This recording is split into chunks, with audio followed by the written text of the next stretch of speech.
आज की हमारी कहानी ऐसे गांव के लोगों के बारे में है जिन्होंने अपने ही मेयर और उनके लोगों की गर्दन धड़ से अलग कर दी और उनकी गर्दनों को एक जगह इकट्ठा करके बहुत बुरी तरह जला दिया। अब उन लोगों ने ये सब क्यों किया, तो इसे जानने के लिए देखते रहे वीडियो को एंड तक। मूवी के स्टार्टिंग में हम टेरी नाम के एक लड़के को देखते हैं जो एक टैंकर में बैठ के बोकारो गाँव की तरफ जा रही है, जहाँ कुछ सालों पहले इस गाँव के मेयर द्वारा एक बांध बना के यहाँ के पानी को रोक दिया गया था, जिसका गाँव वालों और लुंगा नाम के एक आदमी ने काफी विरोध भी किया था, पर इसका कुछ हल नहीं निकला और जिस वजह से इस गांव के लोग पानी की बूंद बूंद के लिए तरस गए थे और पानी भरने के लिए इन्हें दूसरे गांव जाना पड़ता था। जिसके बाद हम टेरी के हाथ में एक बैग देखते हैं जिसे ये गांव वाले लोग बड़े ही संभाल के एक रूम में रख देते हैं, क्योंकि इस बैग के अंदर मेडिसिन होती है और ये रूम इस गाँव का क्लिनिक होता है। वहीं दूसरी तरफ हम इस गाँव का स्कूल देखते हैं जहाँ टीचर बच्चों को म्यूजिक सिखाती है और फिर उन्हें आसमान में उड़ता हुआ एक प्लेन दिखाती है। साथ ही वो टीचर गूगल मैप पे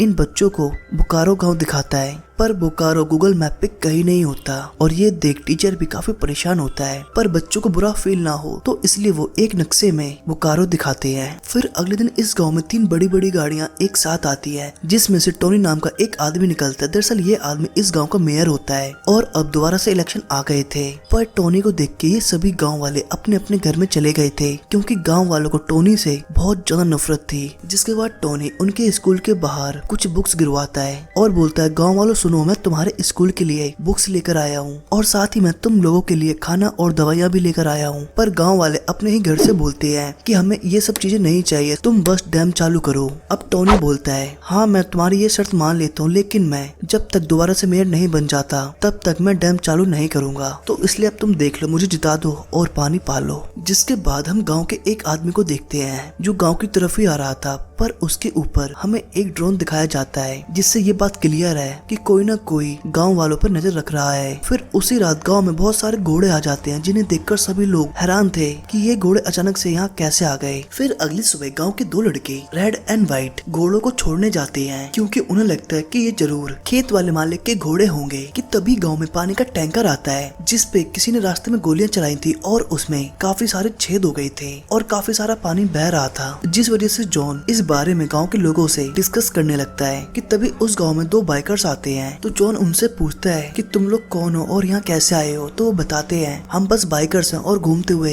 इस गांव में आ गए हैं। और जॉन से बातें करके ये दोनों लोग यहाँ से निकल जाते हैं। और वहीं दूसरी तरफ वे दोनों लोग जो घोड़ों को छोड़ने गए थे, वो देखते हैं कि खेत के मालिक को और उसके पूरे परिवार को किसी ने जान से मार दिया है और ये मंजर देख के वो काफी डर जाते हैं, तो इसलिए वो उन्हीं की बाइक उठा के जल्दी से यहाँ से भागते हैं। पर रास्ते में इन्हें वही दोनों बाइकर्स मिलते हैं जो इन्हें देखते ही गोली मार देते हैं। पर दोस्तों ये सब कुछ उड़ते हुए ड्रोन में कैप्चर हो रहा था। जिसके बाद ये दोनों बाइकर्स अपने बेस कैंप में पहुंच जाते हैं, जहां हम इनका ओनर माइकल को देखते हैं जो अपनी पूरी टीम के साथ बोकारो गांव पे अटैक करने का प्लान बना रहा था। पर अपनी बात करते हुए मिचेल अचानक से इन दोनों बाइकर्स को शूट कर देता है, क्योंकि मिचेल को शक हो गया था कि ये दोनों बाइकर्स पुलिस वालों से मिले हुए हैं। जिसके बाद जॉन को गाँव के उन दोनों लड़कों की लाशें मिलती है, जिसे देख वो काफी अपसेट होता है। कि तभी उस गाँव का एक आदमी उसके पास आता है और उसे बताता है कि मैंने हमारे गांव के ऊपर उड़ता हुआ एक ड्रोन देखा है। अब जॉन इन दोनों की डेड बॉडी को गाड़ी में डालकर डैम के पास जाता है और दूर खड़े होकर वो मिरर के थ्रू किसी को इशारे करता है। वहीं दूसरी तरफ हम कुछ लोगों को देखते हैं जिनमें लुंगा भी होता है, मतलब जॉन ही लुंगा से मिलने यहाँ आया था।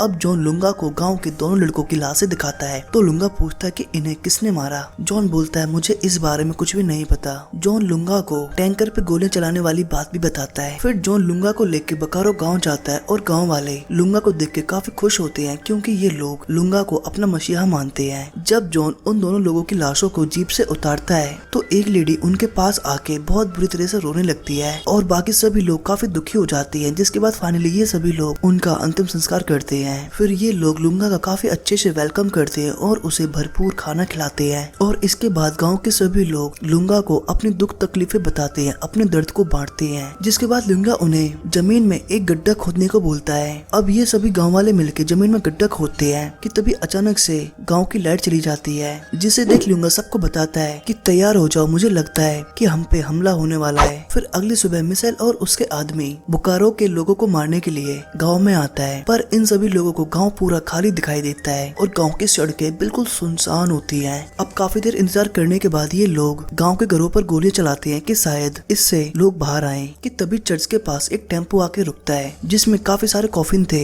अब ये देख मिचेल ट्रक के दोनों लोगों को मार देता है, जिसमें से एक गोली गलती से एक घर में जाकर लगती है और बदले में उस घर में छिपे गाँव के लोग मिचेल और उसके आदमियों पर गोलियां चलाना शुरू कर देते हैं और इसमें मिचेल के 2 लोग मारे जाते हैं। और तभी अचानक से लुंगा एक आदमी के पीछे आता है और उसे जान से मार देता है, जो कि ड्रोन की हेल्प से उस गांव की सारी एक्टिविटी मिचेल को बता रहा था और वो उसका सर धड़ से अलग करके बाहर फेंक देता है। जिसके बाद लुंगा बाकी के लोगों का सर काट कर बाहर लाता है और जब सभी लोगों को लगता है कि मिचेल और उसके सभी लोग मारे जा चुके हैं तो सभी लोग नीचे तहखाने से और घरों से बाहर आ जाते हैं और लुंगा सभी लोगों के कटे हुए सर एक जगह इकट्ठे करता है। सभी इस मंजर को अपने अपने फोन में कैप्चर कर रहे थे। साथ ही साथ म्यूजियम की सफाई भी चल रही थी क्योंकि वहाँ भी बहुत सारा खून फैला हुआ था। इधर लुंगा खून से सना हुआ एक तरफ बढ़ रहा था जहाँ टोनी अभी अभी उसके सामने आता हुआ दिखाई दे रहा था। अब जॉन और लुंगा टोनी के सामने आके खड़े हो जाते हैं कि तभी टोनी की नजर कटे हुए सरों पे पड़ती है। जॉन उसे डरा हुआ देख के हंसने लगता है तो टोनी बोलता है कि तुम्हें क्या चाहिए। तभी माइकल को बंदी बना के उन सभी के सामने लाया जाता है। टोनी माइकल को देखते ही बोलता है कि मैं इसको नहीं जानता और ना ही इससे कभी किसी बारे में मेरी बात हुई है। लेकिन तभी एक औरत एक मास्क लेके आती है जिसे टोनी को पहनाया जाता है और टोनी के कपड़े उतार के उसे गधे पे बैठा के जंगल की तरफ रवाना कर दिया जाता है ताकि उसकी मौत बहुत ज्यादा दर्दनाक हो सके। साथ ही उसके हाथ भी बांध दिए थे और इधर माइकल को खोदे हुए अंडरग्राउंड वाली जगह में भेज दिया जाता है और उसका दरवाजा भी बंद कर दिया जाता है। और अब गांव के लोग उस अंडरग्राउंड को